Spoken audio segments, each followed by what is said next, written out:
জামালপুর, সেখানে আবার তৃণমূলের পঞ্চায়েত সদস্য তিনি নাকি বাংলাদেশি, এমনই অভিযোগ করা হচ্ছে বিজেপির তরফ থেকে। বিজেপি অভিযোগ করছে যে স্থানীয় তৃণমূল সদস্য, পঞ্চায়েত সদস্য তিনি বাংলাদেশি।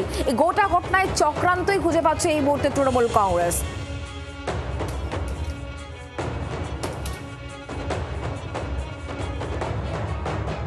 দুবারের তৃণমূলের পঞ্চায়েতের জেতা প্রার্থী রূপালী বিশ্বাস, উনি অনেক রকমভাবে অনুপ্রবেশকারীদের প্রশ্রয় দিয়েছেন এবং নিজেও তার তথ্য সম্পর্কে সচেতন নয়। তিনি তার সমস্ত কাগজপত্র বেনিয়মভাবে তৈরি করেছেন।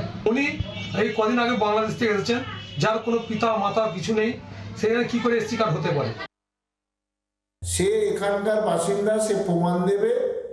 আর সে এখানকার বাসিন্দা না হলে তার নাম বাদ যাবে। তার আধার কার্ড, ভোটার কার্ড এবং যে সমস্ত প্রমাণযোগ্য নথি আছে সেটা দেখাতে পারলেই তার নাম বাদ যাবে না। তাকে এই রোহিঙ্গা বাংলাদেশি বলে কিছু লাভ নেই, এখানে কিছু হবে না। রূপালী বিশ্বাস কে হয় আপনার? আমার বৌমা। আর ওর বাড়ি কোথায়? ওর বাড়ি ছিল মধ্যম গ্রামে। ও, আপনার এই উত্তর মোহনপুরেরই বাসিন্দা হয়েছে, তাই তো? আপনার ছেলের সাথে বিয়ে হয়েছে? হ্যাঁ। কি নাম আপনার ছেলের? তার বিশ্বাস। ও কি কোনো তৃণমূল কর্মী ছিল? ছিল আগে। ভোটার তালিকায় যেটা দেখা যাচ্ছে, রূপালী বিশ্বাসের বাবার নাম অনিল বিশ্বাস, এটা কি সত্য? না, এটা সত্য না, এটা শ্বশুর। কে, কি নাম শ্বশুর মশাইয়ের নাম কি? অনিল বিশ্বাস। রূপালী বিশ্বাসের শ্বশুর? হ্যাঁ হ্যাঁ। তাহলে এটা কি পুরোপুরি মিথ্যা? এখন দেখা যাচ্ছে পুরোপুরি মিথ্যা।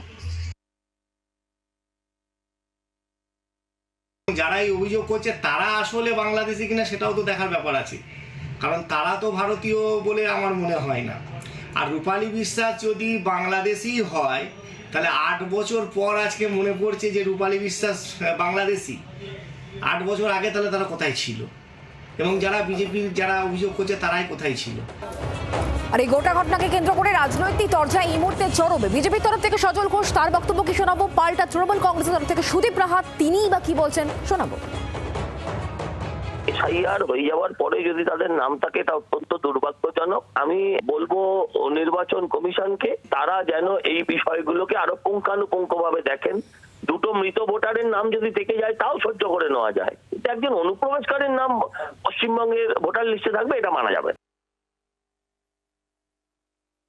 যদি কেউ বাংলাদেশি বা অনুপ্রবেশকারী হন তার নাম বাদ যাবে। এপিক কার্ড সেটা তো তৃণমূল কংগ্রেস বা মমতা বন্দ্যোপাধ্যায় ইস্যু করেন না, করে নির্বাচন কমিশন। বাংলাদেশের জন্য তো শান্তনু ঠাকুর, সুব্রত ঠাকুর, অসীম সরকার, এরা তিনজনই বিজেপির বিধায়ক। প্রাক্তন মন্ত্রী নিশীথ প্রামাণিক, তারা সবাই ভারতবর্ষে ভোটার এবং তারা নির্বাচনের প্রতিদ্বন্দ্বিতা করেছেন। হাওয়া গরম করবার রাজনীতি করছে বিজেপি এবং মানুষ সেটা ধরে ফেলেছে। বাংলার আওয়াজ, বাঙালির আবেগ, জি 24 ঘন্টা।